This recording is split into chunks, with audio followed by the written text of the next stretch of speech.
Secularism کے معنی اور اس کو پولیٹیکل ٹرم میں کس طرح استعمال کیا جا سکتا ہے، اس کی آپ بتائیں سیکولرزم کو پولیٹیکل ٹرم میں کیسے استعمال کیا جاتا ہے؟ مجھے تو اس کا علم نہیں، مجھے اس کا علم نہیں۔ اچھا جی تو عام مصطلح ہے، جی، آپ کو علم نہیں؟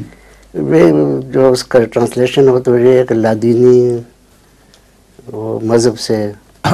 ہاں یہ درست ہے۔ جی دراصل یہ جو تصور پیدا ہوا ہے سیکولرزم کا، لا دینیت کا، جی یہ حقیقی نہیں ہے، یہ چرچ کے عروج کے مقابل پر پیدا ہوا ہے۔ یعنی ایک زمانہ تھا جب کہ مغرب کی حکومتوں پر عیسائی دین کا بہت عمل دخل تھا، اور اس کے نتیجے میں ان کے قوانین بھی اثر انداز ہوئے، اور مختلف جرائم کی تعیین میں بھی عیسائیت اثر انداز ہوئی۔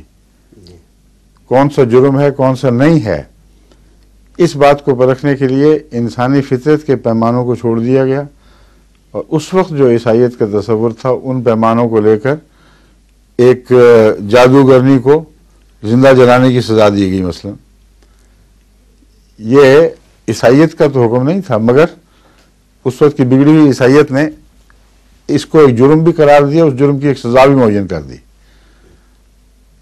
ان باتوں سے آخر بیزار ہو کر یورپ کی سیاست نے علم بغاوت بلند کیا، اور یہ رینیسانس سے تعلق رکھتا ہے، جب ان کو ہوش آئی ہے، سائنس کی ترقی ہوئی ہے، اور ریشنلزم نے عروج پکڑا ہے، نیا فلسفہ نئے پیالوں میں انہوں نے دیکھنا اور چکھنا شروع کیا، تو یہ سب چیزوں کے اکٹھے اثرات مترتب ہوئے ہیں، اور جگہ جگہ پھر بغاوت شروع ہوئی ہے مذہبی حکومت کے خلاف، اور فیصلہ یہ ہوا کہ ہم مذہبی اقدار کو سیاست میں نہیں آنے دیں گے، سیاست آزاد ہے۔ اس کا نام ہے سیکولرزم۔ لیکن سیکولرزم کا جو اصل بنیادی مقصد ہے وہ یہ ہے کہ ایک انسان تعصبات سے پاک ہو کر کلیتاً انصاف کے مطابق فیصلے کرے۔ سیکولرزم سے مراد ہے غیر متعصب حکومت، لا دینی نہیں۔ لا دینی کا معنی ہے دین کے مخالف، ہرگز سیکولرزم دین کے مخالف نہیں ہے۔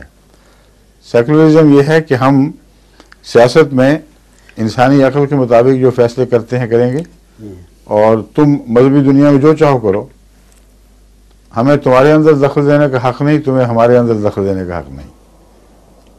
یہ جو کانسیپٹ ہے یہ سیکولرزم ہے۔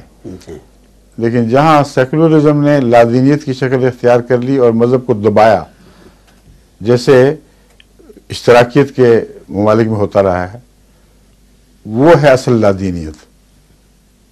اس کا نام سیکولرزم نہیں ہے، لادینیت ہے۔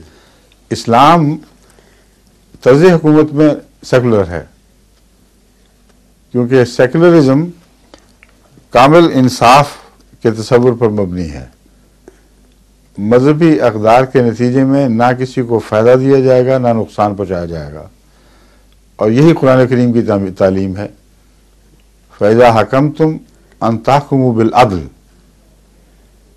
اذا حکمتم بین الناس، اذا حکمتم بین الناس ان تحکموا بالعدل، کہ تمہیں خدا کا حکم ہے کہ جب لوگوں کے درمیان حکومت کرو اور فیصلے کرو، تحکموا بالعدل، اپنی حکومت اور اپنے فیصلے عدل کے ساتھ کرو۔